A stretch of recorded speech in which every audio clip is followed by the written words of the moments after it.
Latest programme కోసం bell icon ని click చేయండి. దేవుడి దీవెనని పొందండి. పరిశుద్ధాత్మ తండ్రి దేవునికే మహిమ కలుగును గాక. ఆమేన్.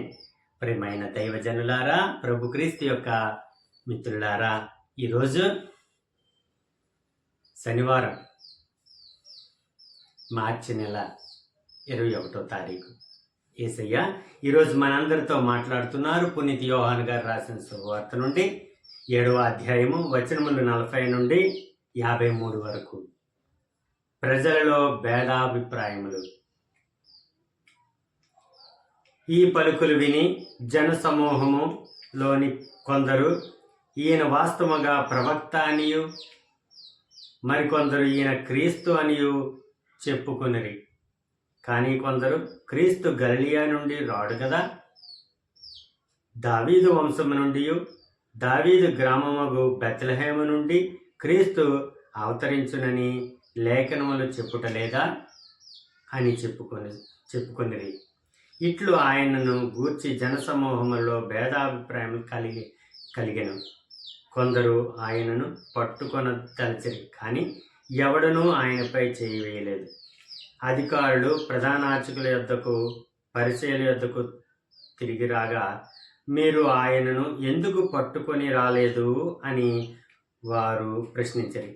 అందుకు ఆ బంట్రోతులు, ఆయన వలె ఎవడనూ ఎన్నడనూ మాట్లాడలేదు అని సమాధానం ఇచ్చారు. అది విని పరిసయ్యులు వారితో, మీరు కూడా మోసపోతురా? అధికారుల్లో కానీ పరిసయ్యుల్లో కానీ ఎవడనూ ఆయనను విశ్వసింపలేదే. ఈ ప్రజలు ధర్మశాస్త్రమును ఎరుగరు కనుక వీరు శాపగ్రస్తులు అని పలికిరి. అంతకు మునుపు ఆయన యొద్దకు వెళ్ళిన నికోదేము వారిలో ఒకడు. అతడు, మన ధర్మశాస్త్రం ప్రకారము మొదట ఒక వ్యక్తి చెప్పబడినది ఆలకింపక, అతడు ఏమి చేయనది తెలుసుకొనక అతనిపై తీర్పు తీర్చవచ్చునా అని వారిని ప్రశ్నించెను. అందుకు వారు, నీవును గలిలయుడువా? గలిలయ నుండి ఏ ప్రవక్త రాడు? పరిశీలించి చూడుము అని గద్దించిరి. అంతటా అందరూ తమ తమ ఇండ్లకు వెళ్ళిపోయిరి. ఇది ప్రభువైన క్రీస్తుని యొక్క వాక్కు. క్రీస్తు ప్రభువా మీకు స్తుతి మహిమ కలుగును గాక. ఆమేన్. ప్రియమైన దైవజనులారా, ప్రభు క్రీస్తు యొక్క మిత్రులారా, యేసయ్య ఈరోజు ప్రజలలో ఉన్న భేదాభిప్రాయాల కోసం మనకు తెలియజేస్తున్నారు. ఇప్పటికీ కూడా ఈ భేదాభిప్రాయాలు అనేవి ఇప్పటికీ కూడా ఉంది. ప్రభువుని విశ్వసించలేని వాళ్ళు చాలామంది ఈ భేదాభిప్రాయాలతోనే ఉంటున్నారు. లోక రక్షకుడు, మన రక్షకుడని చాలామంది ఇంకా కూడా విశ్వసించకుండా ఇంకా ప్రభువుని నమ్ముకున్న వారికి అనేక రకాలైన కష్టాలను ఇస్తున్నారు. ఎందుకంటే వాళ్ళలో భేదాభిప్రాయాలు ఉన్నాయి. ఈయన అమ్మో క్రీస్తుని, కొంతమంది ఇప్పుడు ఈ రోజుల్లో అయితే క్రీస్తుని నమ్ముకుంటే అమ్మ కష్టాలమ్మ, ఆయన సిలువ మోసాడు, మనల్ని కూడా మోయమంటాడు. చాలా సంఘాల్లో ఇది ఉంది. లేకపోతే చాలా మందిలో, అంటే చాలా గ్రామాల్లోనూ పట్టణాల్లో మనం క్రీస్తుని నమ్మలేని వారిని మనం పరిశీలించి చూస్తే చాలామంది ఈ భయం వల్లనే క్రీస్తుని విశ్వసించడం లేదు కూడా.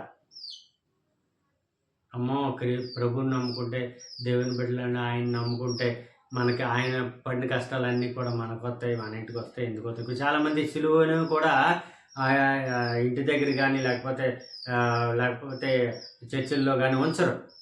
ఎన్ని కష్టాలను మనకెందుకని చెప్పి భేద అభిప్రాయాలు ఇప్పటికీ కూడా ఉన్నాయి. మన రక్షకుడని వాళ్ళు ఇంకా కూడా అంగీకరించడం లేదు. ఆ రోజుల్లో కూడా అంతే. అయితే ప్రజల్లో కూడా భేద అభిప్రాయాలు ఉండేవి. అయితే ఇక్కడ ఈ పలుకులు విని జనసమూహంలోని కొందరు ఈయన వాస్తవంగా ప్రవక్త అనియు, మరికొందరు ఈయన క్రీస్తు అనియు చెప్పు. కొంతమంది క్రీస్తు ఈయనే అని, కొంతమంది ప్రవక్త అని, కొంతమంది బాప్తీసు యోహాను గారని, లేకపోతే కొంతమంది ప్రవక్తల్లో ఒకడని, ఇలాగా వాళ్ళల్లో వాళ్ళకి చాలా చాలా భేదాభిప్రాయాలు. నిజంగా ఎవరో విశ్వసించిన వాళ్ళు ఎవరు కూడా ఆ రోజుల్లో లేరు. అటువంటి రోజులు అవి. అయితే వాళ్ళలో డౌట్ ఏంటంటే దావీదు వంశం నుండి దావీదు గ్రామం బెత్లెహేము నుండి క్రీస్తు అవతరించినని లేఖలు చెప్తున్నాయి కదా అని. అట్లయినా ఈయన జనసమూహంలో భేదాభిప్రాయాలు కలిగి ఉండడం ఈయన విషయం అందరికీ తెలుసు. ఈయన బెత్లెహేము నుండి వచ్చారని తెలియదు, దావీదు వంశం నుండి వచ్చారని తెలియదు, కానీ నజరేతు నివాసి అని తెలుసు, గలిలయ వాసి అని తెలుసు. కానీ ఈయన క్రీస్తు అని మాత్రం నమ్మేవారు కాదు. కానీ వాళ్ళకి ఏం తెలుసు, ధర్మశాస్త్ర బోధకులైన పరిచయాలైన వాళ్ళకి ఏం తెలుసు, క్రీస్తు వస్తే ఆ బెత్లెహేము నగరం నుండి వస్తారు, లేకపోతే దావీదు వంశం నుండి వస్తారు. మరి ఈయన సంగతి మనకు తెలీదా? మరియమ్మన జోజప్ప గారి కుమారుడు, మన మధ్య ఇక్కడ నజరేతులో ఉండేవాడు, ఈయన పుట్టుపూర్వతలు మనకు తెలుసు, చిన్నప్పటి నుండి ఇక్కడ పెరిగాడు, ఇక్కడే మనం విశ్వసించేవారు కాదు, భేదాభిప్రాయాలు నమ్మేవారు కాదు. అటువంటి రోజులు అవి. అయితే కొందరు ఆయనను పట్టుకొనదలిచరు, కానీ ఎవడనూ ఆయనపై చేయవేయలేదు. అధికారులు, ప్రధాన పరిచయాలు తిరిగి మీరు ఆయనను ఎందుకు పట్టుకొని రాలేదు అని అడిగారు. పరిచయం ఎవరిని? సైనికులని. మీరు ఎందుకు ఆయన పట్టుకొని రాలేదు? పట్టుకొని రావచ్చు కదా, ఆయన శిక్షించడం, లేకపోతే ఆయన మీద తప్పుడు సాక్ష్యాలు పెట్టి ఆయన్ని హింసించి చంపడం ఏదో చేద్దాం కదా, ఎందుకు పట్టుకొని రాలేదని అడుగుతున్నారు. ప్రియమైన దైవజనులారా, రోజులు గడ్డుకారమైన రోజులవి, హింసించే రోజులవి. ఎప్పటికీ అప్పటికీ ఏ మార్పు లేదు. ప్రభు క్రీస్తుని ఏదో రకంగా హింసించాలి, కష్టపెట్టాలి. ఇప్పటికీ కూడా ప్రభువుని నమ్ముకున్న వారికి ఏదో రకమైన కష్టాలు పెట్టాలని, లేకపోతే వాళ్ళని ఇంకోటి చేయాలని ఇప్పటికీ కూడా ఉన్నారు మిత్రులారా. కాబట్టి ఈ పరిశుద్ధమైన రోజులలో ఏది ఏమైనా, ఈ తపస్కాలంలో, ఈ శ్రమ దినాలలో ప్రతి ఒక్కరూ కూడా మన సిలువను ఎత్తుకొని ప్రభువును మనం వెంబడించాలి. మొట్టమొదటి రోజు యేసయ్య చెప్పి ఉన్నారు, మీరు మీ సిలువను ఎత్తుకొని నన్ను అనుసరింపకోరువారు మీ సిలువను ఎత్తుకొని మీరు నన్ను అనుసరించాలి. సిలువను ఎత్తుకొని అంటే చెక్కతోటి చక్కగా ఆయన సిలువను మోసుకొని ఆయన్ని వెంబడించడం కాదు. సిలువ అనగా కష్ట సుఖాలు, అంటే కష్టము, బాధ, కన్నీళ్ళు, శ్రమలు, అనారోగ్యాలు, బాధలు, ఇలాంటివన్నీ కూడా మనము అవి మోసుకుంటూ ఆనందంగా, ఇప్పుడుగో నా తండ్రి నా ప్రభు ఉన్నారు, ఏ కష్టం వచ్చినా, ఏ అనారోగ్యం వచ్చినా, ఏ బాధ వచ్చినా సరే, ఇదిగో నా తండ్రి ఉన్నారు, నన్ను కాపాడుతారు అని ఆ సిలువను ఎత్తుకొని, ఆ శ్రమలను ఎత్తుకొని, ఆ బాధలను, కన్నీళ్లను ఎత్తుకొని ఆయనను మనం చేయి పట్టుకొని వెంబడించాలి. అది నిజమైన క్రైస్తవత్వము. ఈ 45 దినములు అంటే ఈస్టర్ వరకు కూడా, అంటే తర్వాత మానేమనం కాదు, మనం ఎప్పుడు క్రైస్తవత్వం పొంది ఉన్న, బాప్తిజం పొందామో ఆనాటి నుండి చివరి వరకు, మనం కన్ను మూసే వరకు కూడా ప్రభు చేయిని మనము వీడకూడదు. అదే ఈరోజు యేసయ్య మనతో పలుకుతున్నారు.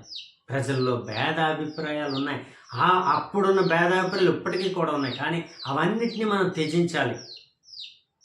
మనలో భేద అభిప్రాయాలు లేకుండా పూర్ణ మనస్తోనూ, పూర్ణ ఆత్మతోనూ, పూర్ణ శక్తితోనూ, పూర్ణ హృదయంతో మనము దేవుణ్ణి విశ్వసించాలి, ప్రభువుని విశ్వసించాలి, నమ్మాలి. అది క్రైస్తవులుగా, ప్రభు క్రీస్తు యొక్క బిడ్డలుగా మనం చేయాల్సిన అతి ముఖ్యమైన పని ఈ యొక్క పరిశుద్ధమైన శ్రమ దినాలలో, తపస్కాలంలో. దేవుడు మిమ్మందరినీ దీవించును గాక. Amen. God bless you all.